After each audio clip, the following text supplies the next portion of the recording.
Hey, g'day guys, how's it going? Today I'm walking in regional park just by myself. It's pretty good, you know. It's very quiet, you know, away from the hustle and bustle, and a little bit of a scary because I'm always scared of snakes in the forest. So yeah, if I see snakes, what should I do?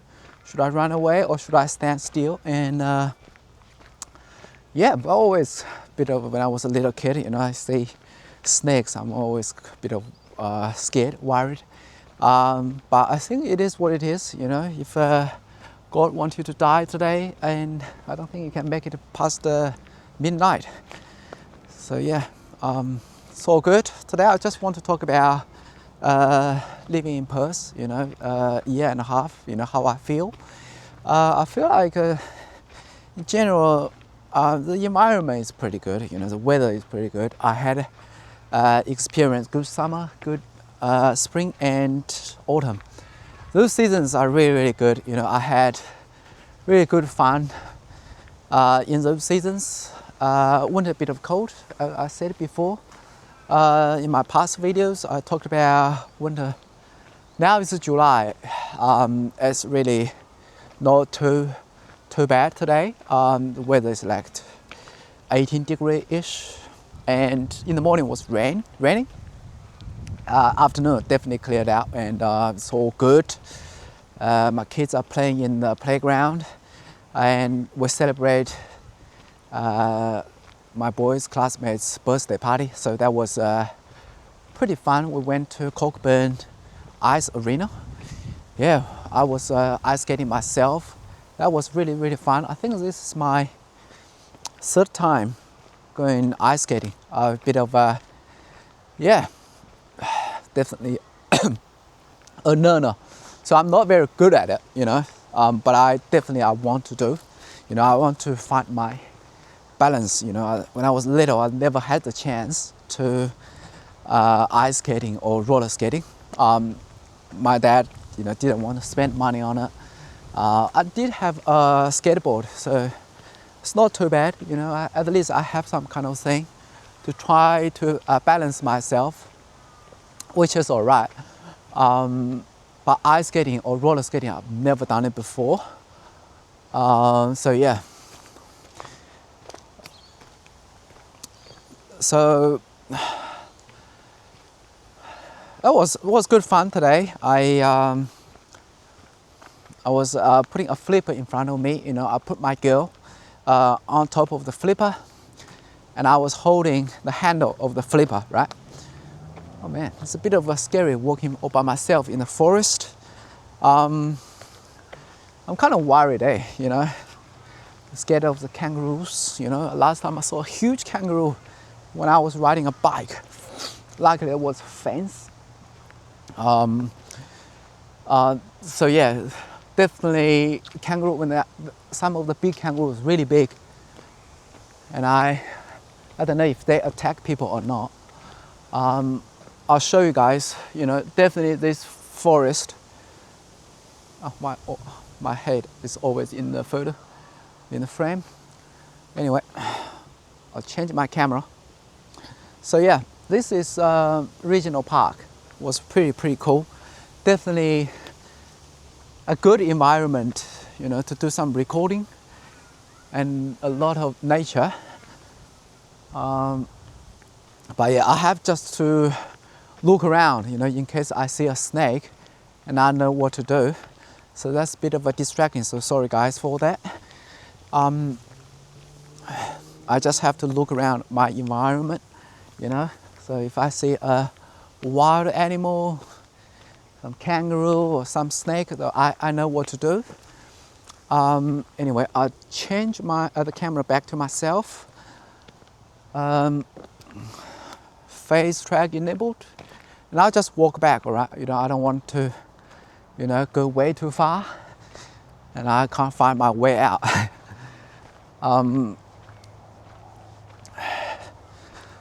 So yeah, living in Perth a year and a half, and I found winter is a bit of hard, and then it's definitely better than New Zealand weather. July August, there are winter seasons, and a lot of people taking holiday, go Europe or Southeast Asia. Definitely a great time to get out of Australia winter. But still, we have a lot of sunshine in the winter, so it's not too bad. It's bearable, that's what I can say. It's not ideal, you know, it's compared to other 3 seasons, you know. The winter here is just bare minimal, you know, just survival mode. Then I want to talk about the inflation pricing and all that, you know. Today I went to the ice arena,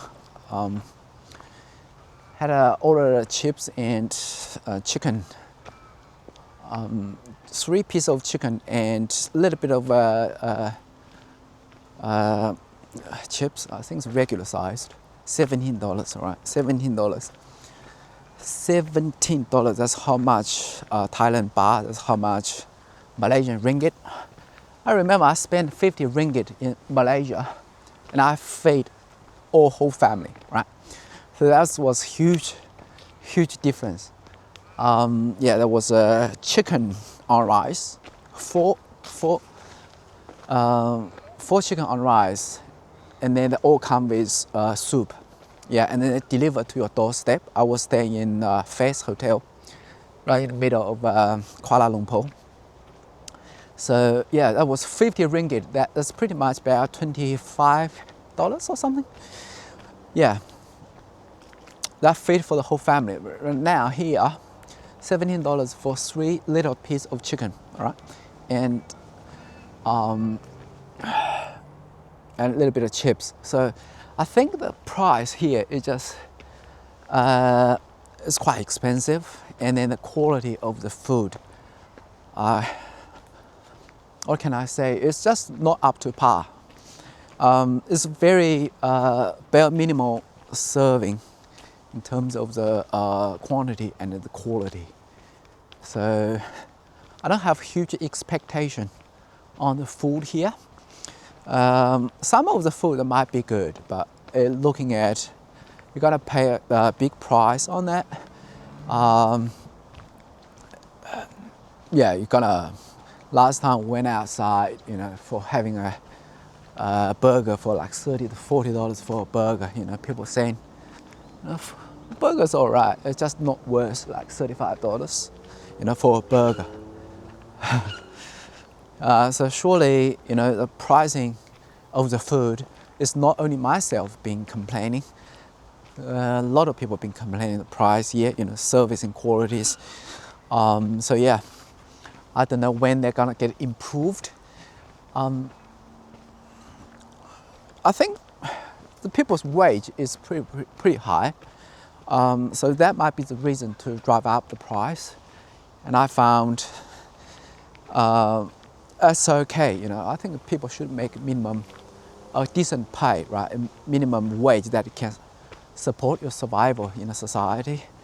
I noticed some of Thailand, like Malaysia, a lot of people, they live on very low wage, but they can't really survive well. So I kind of feel pity for them. So some of the people, they make very little wage to serve people, and they are they have a very busy life.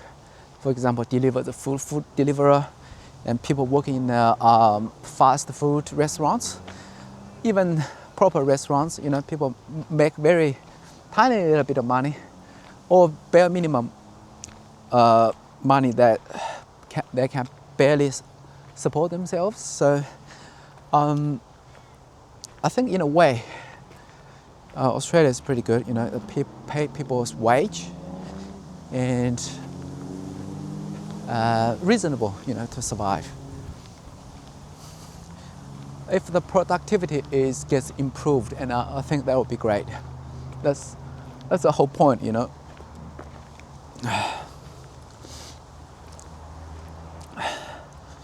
Well, I'm just walking outside, and just have to be very careful about my surroundings. That's all, you know. So I have to look around.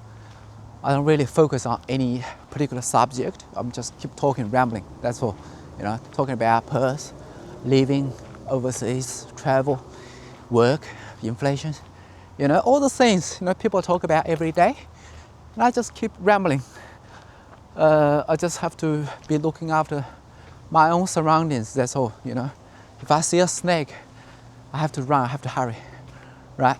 I don't want to get bitten by a snake, die in a regional park, you know. No one come help me. So yeah, just see a few birds here. Wow, serious, a big rabbit, big rabbit. I've seen a lot of rabbits in New Zealand when I was in Southside. Oh, a rabbit. Let's just change my camera, just hopping around. Definitely the rabbit, you know. See if I can find it again. Hello, rabbit. Where are you?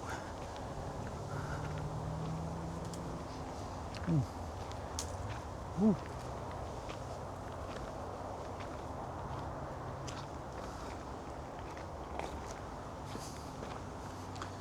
Well, walking outside in Australia, weather is very comfortable. You know, it's beautiful, beautiful weather for sure. You just have to look out for your surroundings. You know, oftentimes you see snake, you see wild animals. You just have to be careful. You know, it's not like in New Zealand. You know, you walk outside, you never need to worry. Never need to worry. You know, you can walk in the forest, you can walk in a deep bush. I remember I was walking Queenstown, you know, going outside, Wanaka area, walking in the grass, that's all good, you know, it's the deep grass, right? I got my old friend here, walking with grass and got bitten by a snake, almost died. So, just have to be careful. This is Australian grass. Yeah, it's called a balga. Very interesting tree. They plant a lot of balga on the highway in the middle of the road. They grow balga. It's very interesting.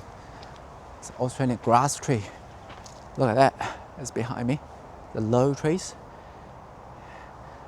It looks very funny.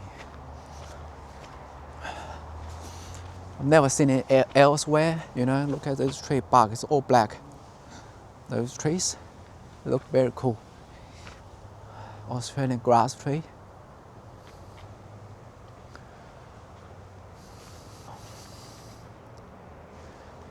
Well, the weather definitely becomes much better now, and yeah, it's what a pleasure to walk here and be part of the nature. You know, I've been in a concrete jungle for the whole week, you know, so it's great for me to get out and walk and talk, you know, in the nature. And not many people come to the regional park, really. I don't know. I think people are very comfortable in a concrete jungle, you know, or go to the bar over the weekend. And me myself, I do enjoy walking in a park. So that's the end of the road, a path. So I'm gonna walk back again, right? Yeah, 30 minutes, good talking, good chatting. Nothing serious, you know, just keep a general topic so I can keep going, you know. I don't want to get off my topic way too far, you know. So yeah, still keep talking about living in Perth, you know. I remember we talked about weather, talked about living costs, food. Now I want to talk about the rent, you know. I was talking to one of my friends on a birthday party today. I talked about the rent increase, you know, a lot of people living in a place for a year, and when it comes to the renewal, the landlord want to increase the rent by $30, right? Before it was like $750, and then they want like another $30 to $780, that kind of thing. It's not uncommon for landlord to jack up the price, the rent. They have excuse, you know. They have like interest rate increase and potential water rate and council rate increase, and yeah, the maintenance cost, all that sort of thing. You know, the cost of owning a property gone up, so want to pass some of the cost to the renters. I'm not sure, you know, I just feel like $780 a week is quite expensive for a family, you know. Most of the renters, you know, they're not high income earners. They probably just earn like 80, 100K a year. If both of the parents working, that's not too bad, right? You make $200,000 and then you might be able to afford $780 a week rent. But if only one parent work, that might be a bit hard for some of the families. You know, the rent takes over 50% of your disposable income, so it's a bit of too dangerous, you know. So I think the rent is already reached to an absolute ceiling in WA. My personal opinion is this rent won't go up forever. That's my personal opinion, and it won't be like what media talked about. You know, the rent gonna go up, people gonna come in WA in droves, plane loads of people from New Zealand and UK. They're gonna come to Perth. Everyone's coming to Perth. Yeah, definitely population migration going on here. You know, they come here for better climate, better job opportunities. You know, surely it's a good thing in many ways. Point is, this situation won't last forever. You know, when it comes to a point, it's going to be a breaking point. You know, I've seen this in China, I've seen this in New Zealand. You know, when the economy is booming, they have a lot of excuse for the booming, right? You know, we have in China when time was booming. You know, we have industrialization, right? And then we have urbanization, yeah, and we have foreign investment. People moving from the rural area to the urban area, and the demand for the apartments will be uncapped. And New Zealand, the same story, right? You know, we have huge migration from overseas. People from India and China that just keep coming in droves, you know. So there was always huge demand for the property. Now coming to Perth, we have talked about the same thing, you know, talk about how great the city it is. Everyone moving here. Yeah, it is good, you know, the good place, you know. It's not like unpopular places, you know. 5 Alps countries, you know, they're always popular, always people want to go there, you know. It's much better than many places in the world. You know, I've seen, you know, the Iran, Iraq, you know, there's wars going on in the Middle East, you know, and situation, economy in Africa, South America, you know, it's just so bad, you know, so many things going around, you know, it's so bad for many places. So people come to Australia, people come to New Zealand, people move to even to China, right, you know. So yeah, there'll always demand for housing and commodities. But the thing is, when it comes to a point, what I call a breaking point, and people just simply can't afford, like what happened in New Zealand, they simply can't afford the rent and the mortgages, you know, by the income that they earn. And the thing is, if they lose their income, if anything goes wrong, and then we're gonna have a domino effect, you know, people are gonna sell their property regardless. And then when people sell, we have a lot of supply and then drive the price down. And doesn't matter what you think of the economy, as long as your neighbor put the price to the market, in a lower pricing, that means you're gonna accept the price of the market. You know, that's it's not determined by what you think your property worth. It's determined by the market, by your neighbor, right? It doesn't matter if you have a great job or not. It's determined by your neighbor have a good job or not. It's determined by if your neighbor gonna keep the job or not, right? So always watch out for the neighbor, watch out for things going around you, you know. The point is, we're not living in a vacuum, right? We're not living in a vacuum. We live in a society, and there are thousands of properties, you know, on the market last month, you know, in Perth. I think 6,000 properties listed on Perth real estate market, right? If like over half of the sellers lower the price, regardless how you reckon the price or how good your property is, that price gonna fall, you know. So okay, let's walk back. I think I've talked about 21 minutes. Let's walk back. So the point is, if the neighbor drives down the housing price by lowering their price, and you just have to accept. And if that's kind of mass selling becomes too obvious and the pressure is too big, then we're gonna have a huge crash, you know. I don't think Perth's gonna have a huge crash like many other places. Simply because we have a lot of migration going, interstate migration, and overseas migration. So yeah, population definitely grow, and the infrastructure here in Perth in general is pretty good, I would say. You know, I've been to many places in the world. I found Perth's infrastructure really pleasing, I would say. Better than many places. You know, I drive, I feel safe, I feel easy, right? I drive on the Mitchell Freeway, State Highway 2. Queen Island Highway, definitely great, you know. I can't complain. So yeah, I think the infrastructure here is good, pretty good, you know. But the point is, population in the next century, you know, are we in 21st century?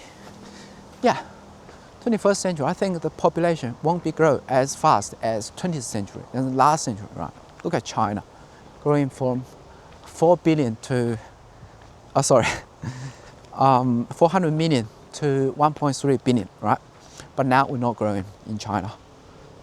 We had a one-child policy, you know, back in the 70s and 80s. I was one of the generation. I don't have any brothers, sisters. It was pretty sad for me, and I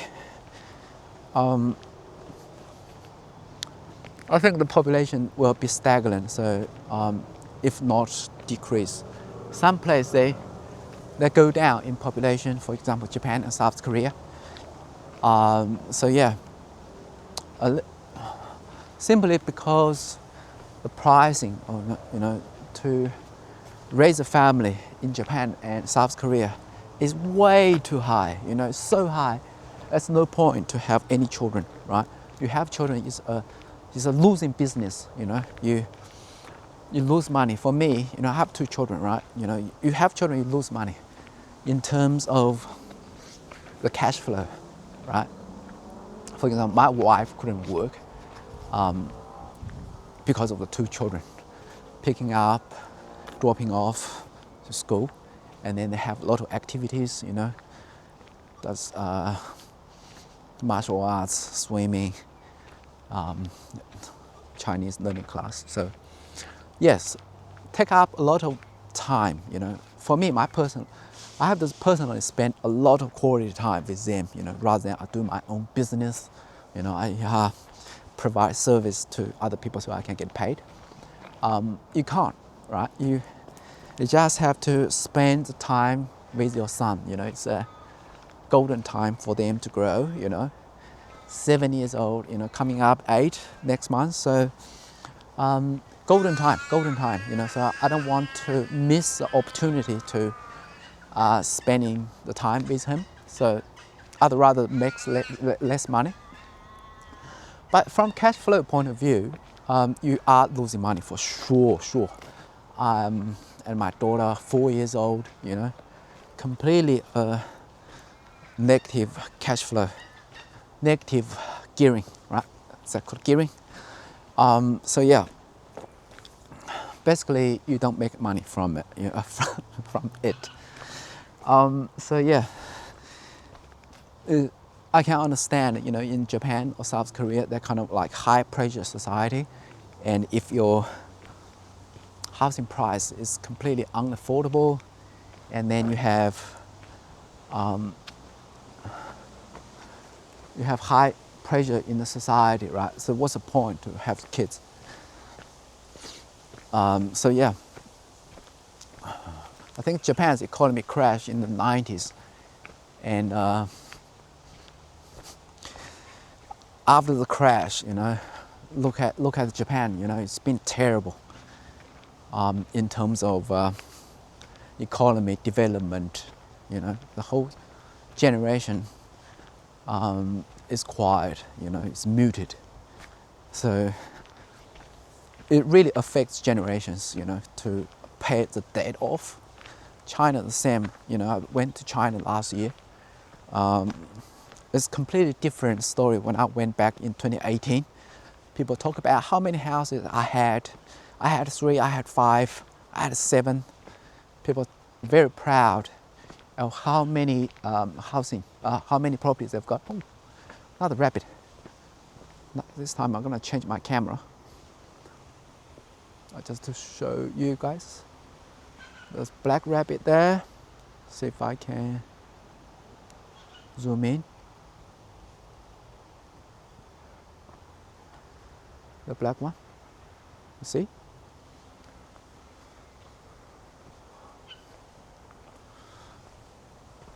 Rabbit. All right.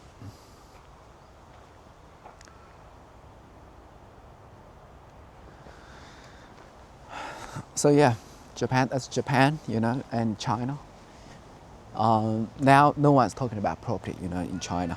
You know, since the property price dropped down, you know.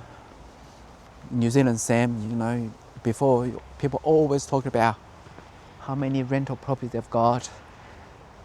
But now no one's talking about, you know. Everyone thought themselves they are millionaires. From my point of view, they are fake millionaires, you know. You know, even these days have a lot of billionaires on YouTube, you know. From my perspective, a lot of them are fake billionaires. They don't really own any proper business, or they're just selling the stocks, you know. And own the stocks that have completely bubbles, and then they pump up money. And they can't really sell the stock, because once they sell it, the price is gonna fall, you know. So they can't really make the $1 billion they claim into cash. They own their stocks, but they can't sell it, right? So I call them fake billionaires. I'm not jealous of them, you know, because this is bubbled up society, you know. Looking at the US, we had so many problems, you know. Look at the stock market, the bond market has been completely crooked, you know. I think the S&P 500 is way overly priced.